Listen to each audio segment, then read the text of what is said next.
Hey guys, welcome back to Miss You Walk Crochet. This is day 6 of Stitchmas, which means we have 7 days until Christmas, and we have our advent calendar. And then I thought I'd share with you 10 gift ideas for crocheters. Now, I tried to divide them up a little bit. We're going to have like roughly 5 that are like, you know, the person crochets, but you don't know like a lot about crochet, or you don't know them super well. And then I have another 5, which will be a little bit more like, you know the person very well, a little bit more in depth. So some general ideas, a little bit more, personalized, and we'll end up with roughly, 10 categories of ideas, because I have a few ideas within each idea. So without further ado, let's get into the video.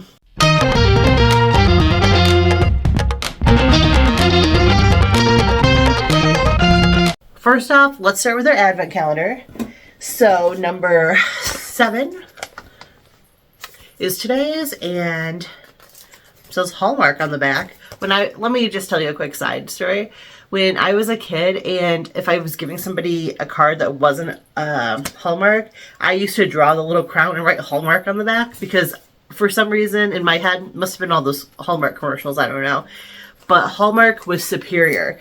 And like, I still would do that, like if I sent my grandma a card and it wasn't a Hallmark, which I pretty much a lot of times would choose Hallmark, so didn't, I guess, do that very much in my adult life.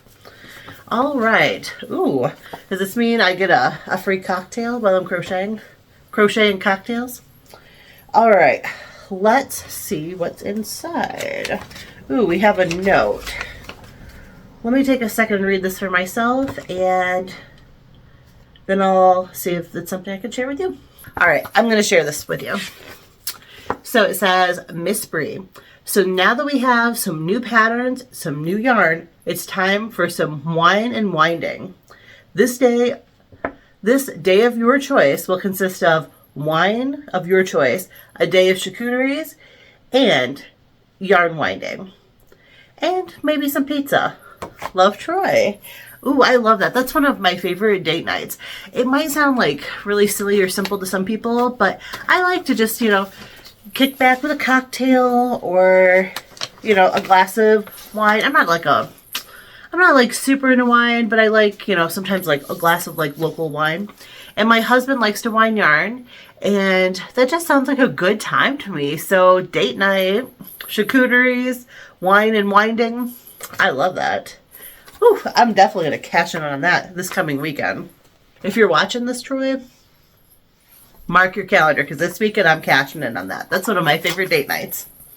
All right, so let's get into some ideas. So I'm going to start out with the 5 things that I think that, even if you don't know the person really well or you don't know a lot about crochet, I think these are totally doable gifts. Our number 1 are stitch dictionaries.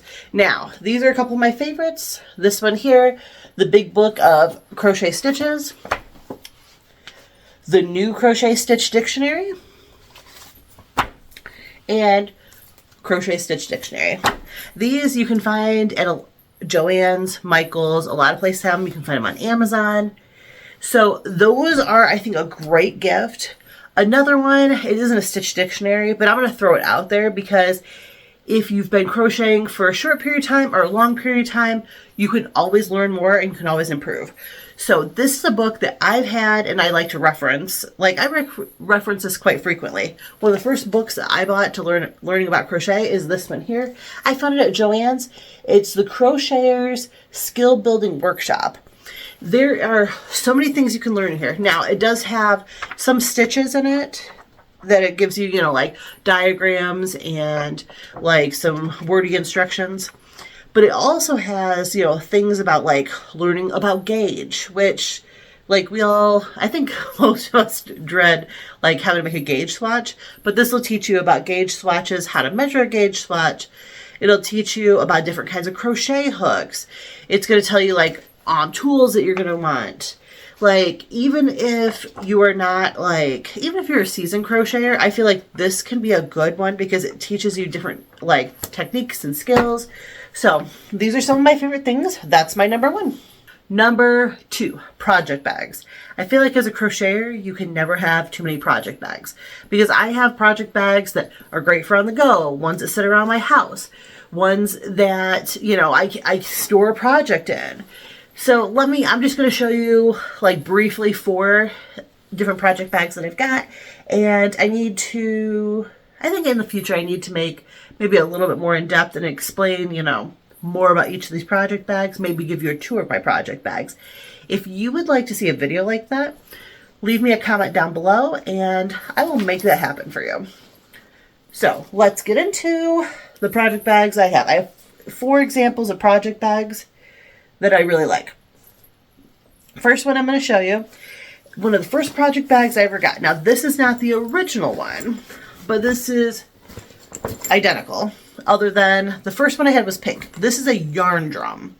This I got at Joann Fabrics.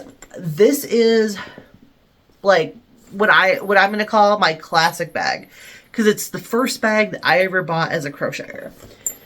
Like, this is the 3rd one I've got, the very first type of bag. So these are nice because it has a little pouch for all of your hooks. It's got a pocket on the front. The top has a handle, so you can carry it by the handle here. It also comes with a strap, and it's got, you know, spots where your yarn can come out. And this is collapsible. When I made a mad dash to my parents' house back in September, when we knew my grandma was getting ready to pass, this was the bag I took with me, because this is a very reliable bag. It's easy to tote around wherever I was going, and it held everything I could need, but it folded down, could be put back in my luggage. Or, you know, it was easy to carry around with the train too. I could just sling it over me. So there's that one. It's also another one that I've got that I like. This came from Hobby Lobby, and I've noticed that Hobby Lobby periodically has bags that are like this style. They've got lots of pockets on the outside, and then they always have like little accessories that match. So you have to buy them separately. So there was the big part of the bag, there's this pouch, and they all match. There's actually, I think, one more pouch that I never got my hands on, but it's a nice one for a smaller project. This would be okay for on the go if you don't mind carrying your bag like this. If I'm on the go, I like a crossbody bag. I like my purses that way. I like my project bags that way. I like a crossbody bag. So I personally would not take this on the go, but this is great for like around my house. If I got a project I'm taking upstairs, downstairs, around the house, that one's good for me. Now, I'm going to show you this one actually next. This is not intended for crochet, but that's what I use it for. This I actually got at a thrift store. It's a 31 bag, which means like if I would have bought it brand new through a 31 dealer, I could have had this custom. And I'm going to get a little bit more into custom items farther in this video, but I like this one a lot because it's easy to tote around my house. It's just a little caddy. These little pockets hold the crochet hooks that I've got here. And then it's got, I mean, you can see it's well used because I've got like ball bands in there. I typically have like my notions boxes in here. I have some hand sanitizer, some compression gloves. You know, I have lots of things can fit in here. So this is definitely a good one for around the house, because it's a nice thing too is if you don't own a yarn bowl, this will sit nice and stable because the sides are stiff. So it'll sit nice and flat on the floor, and it sits upright. Your yarn can feed right out of it. I like this one a lot. And I got it, like I said, I got it at a thrift store, so I didn't pay very much for it. Now, this bag I'm saving for last because a lot of crocheters have, you know, a project that a lot of crocheters like having a project bag that you can cinch up so nothing gets into it. Now, out of the, you know, the ones I just showed you, 2 of them have open tops. The yarn drum obviously zips up. But if you're making something and, you know, you're picking it up, putting it down, you're around, you know, you got pets, you know, you're somewhere where it could be dusty, you live on a gravel road, whatever. This one cinches. I think a yarn bag that cinches clothes can be a godsend. Now this one you cannot get unless you get the 12 Days of Stitchmas box that they put out last year. But this was a bag I got in that Stitchmas box from last year. And like I said, the top cinches and away you go. It's got, it's got decent handles on it. But I think you can't go wrong with I don't believe you can go wrong with a bag that that cinches closed or zips tightly when it comes to project bags. And those are fairly inexpensive bags. And you don't have to, they don't necessarily have to be meant for crochet. If like your person has a favorite sports team, like they're a Iowa Hawkeyes fan or they're a Michigan Wolverines fan, like you can get like one of the backpacks that cinches. They're usually fairly inexpensive, and that makes a great project bag. So that will take care of, that's our project bags. On to the next one. Number 3 for me are notions. Notions are something, if you're a crocheter, you're going to use them. You have to cut your yarn. You have to weave in your ends. Trust me, you have to weave in your ends. Have to. You can't have those hanging out. Scissors are a good choice when it comes to something like that. These that fold up and they won't damage your yarn. Also, they have the ones that look like a little medallion and they have like little like cutouts that you just slide the yarn through and it cuts them. Those are a good choice. If you know somebody who is always complaining about the dent in their finger, I will preach about this till probably the day I die. These yarn guides are wonderful for that. These come from Hobby Lobby. Stitch markers. The stitch markers are something I need right now. This is on my Christmas list of, yeah, I'm going to be using some of my Christmas money if I don't get any. All right, for number 4. I don't actually own any of these, and that's kind of why I thought this would be a good one. I think a custom item, meaning like a project bag, a yarn bowl, something that you can put the person's name on it, or if they have a crochet business, you could put their business name on. If somebody got me a yarn bowl with like Mishawaka crochet on it, or, Brianna or Brie, or, know that I'm one of those people that like entertains the idea of Bigfoot exists, like and had Bigfoot on it, or Golden Girls, something that's custom to that person that that they really like. Maybe they like Disney. If you got something that's custom or to them or custom with their name on it, that'd be amazing. Some other examples could be, if you watched my video yesterday, the ornament that my grandma had gotten me that said, love crochet. That's another, like, I think of more of like a custom, like personalized kind of gift. I think custom personalized gifts are really awesome. I mean, obviously I could have showed you the ornament. It's on the tree, but something crochet related that has that person's name on it. I love something with my name on it. I think those are perfect examples. Number 5, cutesy items that could be crochet related. These buttons that say handmade with love. I think these are very cute. You can get these type of buttons in a lot of different places. Even if the project doesn't require a button, this is cute and adds something special to the project.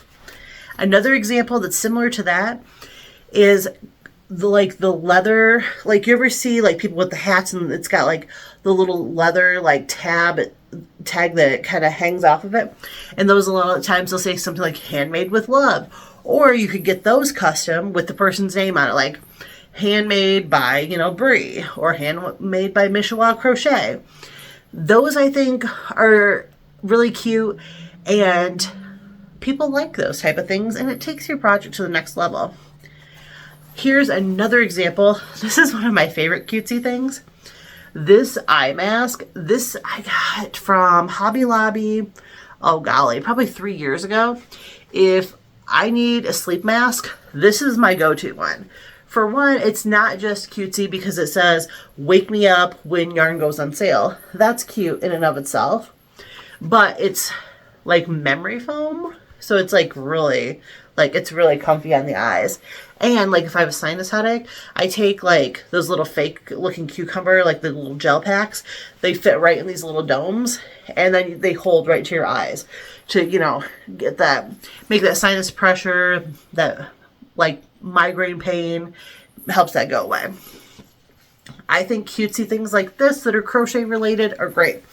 I know that Hobby Lobby has a lot, like they have a whole section, and they have like room decor that are cutesy crochet, like Crochet Queen or Fiber Queen, Yarn Queen.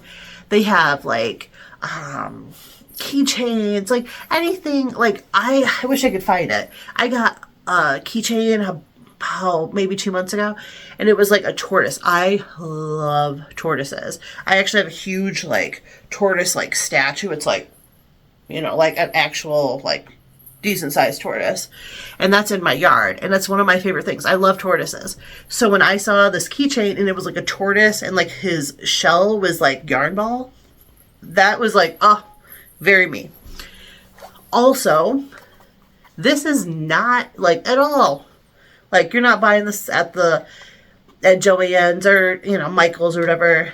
You're not buying this at the yarn shop. This was just a cutesy little thing. My husband had gone on a long trip, and he brought back this tiny little purse with a mermaid. I love mermaids, and The Little Mermaid's like one of my favorite movies. And he got this for me. And is this crochet related? No, you're not buying this at the craft store. But he got this for me, and it's perfect for putting like stitch markers in and little notions. Now, have I used it for that yet? No, because it's adorable and it sits on my table, and it's something I can look at and just know that I am loved. Something like this, you know, because it's the mermaid is custom to me. It's cutesy. It kind of hits both a couple of the categories. So that's just another idea. Sometimes you'll just see something that isn't crochet related, but it's relatable to that person, and you can make it crochet related, like this, that could hold stitch markers and needles and tiny scissors. All right, on to the next one. That wraps up the 5 items that are like less personalized, less custom, a little bit more general. Now, if you really know the person well, and you want to get them something that's going to be super duper them, here are 5 things to think about. Number 1, a hook set. This is not a gift you buy just any crocheter. A hook set needs to be the one that people actually want and they're going to use. Now, there are some crochet hooks out there that are going to be something cutesy, like custom, like a custom handle, one that maybe you want for display purposes. That's different than what I'm talking about right now. Though that would fall under like a different category than this. I'm saying like an upgraded crochet hook set. I have these. I've had these for a few years, but I'm not pleased with them. These are the ones I'm currently using, but I need an upgrade. I'm tired of picking up one of these hooks, going so far, and then the rubber twists. I mean, you can see the rubber on here just twist everywhere. Then my hook isn't orientated the right way. I'm sick of these. I'm ready for a new set.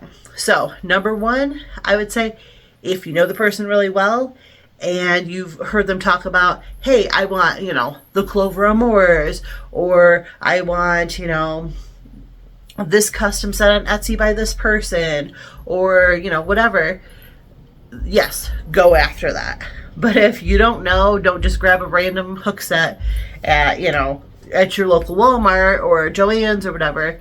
Hooks are kind of a personal thing, and they need to be the right ones. Because you don't want to buy something for somebody, waste your money. You don't want to buy them something that they're not going to actually use. So I don't recommend that unless you know the person very well and they sent you the link for the ones they want, or, you know, maybe you're a more experienced crocheter than they are, and, you know, you understand their needs. Number 2 is a gift card. Now, you might not think of a gift card as being like a really personal gift, but for me, if you're buying me a gift card with the intention of I'm going to buy yarn with it, you want to make sure it's somewhere I actually go to buy yarn. You want to make sure that it's not just like some random, you know, place off the internet, Or, you know, an Amazon gift card. No, I thought you could buy yarn, because I typically don't buy yarn on Amazon. I will if I can't find it anywhere else, but I like to be able to go in the store. I like to be able to feel the yarn. So I don't recommend giving somebody a gift card for yarn if you don't know where they shop. Perfect example, I got a gift card for like a really fancy yarn shop. I had just learned how to crochet maybe within like a month or two of this person giving it to me. And I didn't know what to go in there and buy. And I was shocked at the prices. I was like, $20 for a skein of yarn. I can get the exact same thing at Walmart for $3, because I didn't know enough about yarn at the time to understand that $3 yarn that I was looking at versus the $20 yarn, totally different quality, totally different kind of project. Like, you don't want to be spending $20 for, you know, a 100-gram skein of yarn when you're just learning how to crochet, because you don't know what you're doing. So I think that if you're going to buy somebody a gift card, I think that's fine and dandy, but make sure you've heard them talk about whatever store that they shop at. If they say, hey, I got to go to Joann's after work and pick up some more yarn. Yes, Joann's. That, I just think that you got to put a little bit more listening into a gift card. You know, if you know somebody who's been crocheting for a long time and they will really appreciate like a luxury yarn, then yeah, get them the gift card for that cute little boutique and let them go wild. Don't give that to a brand new crocheter who doesn't know what they're doing. Number 2 kind of leads into my number 3. As a crocheter, I don't want you to buy me yarn unless I specifically tell you that I've got this amazing sweater I want to make, but I just can't bring myself to spend, you know, X amount of dollars on an expensive skein of yarn. Don't just buy me a random skein of yarn and say, here you go, because I'm going to be like, what am I supposed to do with this? I mean, some people, like, they like to collect yarn. They have quite the stash. I'm not going to be one of those. I'm not one of those people. I pretty much, if I'm buying yarn, it's for a specific project. Because when I first started out crocheting, whatever yarn was on sale, that's what I bought. And I regret that, because I have a lot of like oddball skeins that there isn't really enough to make anything. And so that's how, you know, you end up with, you know, these zillion like tiny balls of yarn that basically become scraps that I probably will never use. So I don't recommend buying somebody yarn unless it's like something they specifically have said, oh, I would like to have this type, you know, this yarn, and I would need this many skeins for this project. Now, if you have all, you know, if you can check all those boxes and buy the yarn for somebody, then go for it. Otherwise, I think that's a perfect time to buy somebody a gift card so that they can go, you know, they can go and they can buy a little bit nicer yarn than they're going to get, you know, at your local box store. Number 4 on this list, I think crocheted items. Now, as a crocheter, if I received, you know, like a hat and glove set that were crocheted, I'm going to appreciate that because I know the work and the time that goes into that. I think it's one of those things too. A lot of crocheters are making things for other people. They're making blankets for babies. They're making that, you know, that great big, you know, blanket for the newlyweds.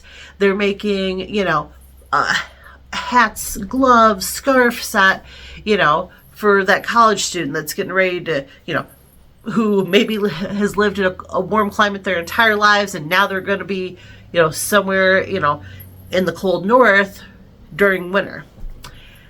I think that, you know, I think a lot of crocheters don't make stuff for themselves. So I think it's nice if you can buy a crocheter an item that they maybe they don't have the time to make for themselves. They don't have the skill level to make for themselves. Because that person's really going to appreciate all the work that goes into it. Now, a note on that though, don't get like machine knitted off the rack confused with an actual handmade item. Because you're going, you know, there's a way difference between buying a $20 sweater at a box store and buying, you know, an $80, $100 sweater, you know, an expensive sweater from somebody who's hand crocheted or hand knitted that. I also don't know how to knit. So if you gave me like a pair of like handmade like knitted gloves that were, let's say, like an alligator, I love alligators, and I would love those. I would cherish them.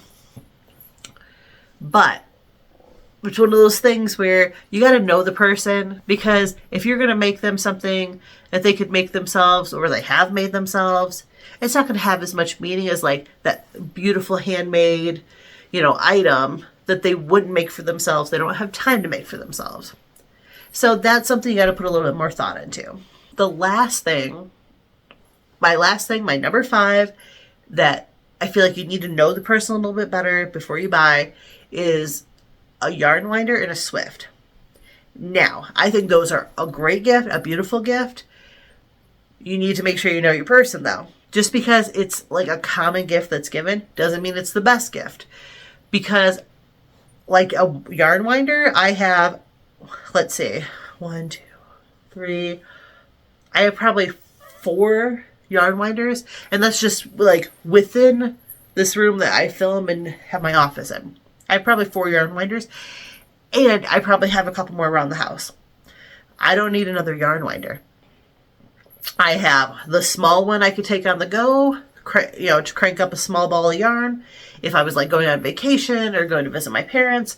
I have the big one that's like my everyday, that'll do like a huge, like a full like 1 pound, you know, like a Karen 1 pound skein. I have a medium size. I have one that's an electric one that all I have to do is set it up, push the button, and just make sure the yarn guides on smoothly. I don't need another yarn winder. But sometimes, you know, you buy a Swift, they automatically want to throw in the yarn winder for just a little bit more. Now, a Swift, I think, can be a great gift if you're somebody who buys hanks. If you're not buying a hank, you don't need the Swift. Some people are only buying, you know, skeins from the box store, and they're never probably going to use that yarn Swift. But if you've got somebody who likes, you know, a little bit nicer, luxurious, comes in the beautiful twisted hank, a Swift is a necessity. I mean, some people, you know, they open it up, they pop it on the back of a chair, they do just fine. But as somebody who, you know, has you know, on occasion bought nicer yarn that's in a hank, a Swift is definitely a lifesaver. It's a great item. Now, that's something, I'm not saying it's a bad gift. I'm just saying you gotta know your person to know that they're actually going to appreciate it. They're going to enjoy it. And you're not wasting your money on it. You don't want to buy something for somebody who it's just going to sit in the, you know, it's going to sit in a box and collect dust. That pretty much any of the gifts that on either of the lists that I've given you, you got to know the person. You got to know them a little bit at least. But some gifts are a little bit more of a beginner friendly. For my top, you know, my first 5, no particular order. Then you got to know your person a little bit better for the second 5. So I think that kind of wraps it up for today. I thought that I would just share some ideas I had. And I mean, these are just a few ideas. I mean, I could probably talk for hours and hours about different ideas for crocheters and people making handmade items. But I don't have all day, and you don't want to listen to me all day. It's the holidays, and we're all a bit busy. No matter, you know, if you have a billion people in your house or you just have one. We're all busy doing our holiday stuff. So I'm not going to keep you a minute longer. Take care. Enjoy your holiday. Come back tomorrow for the next day of Stitchmas and to see what's in my advent calendar.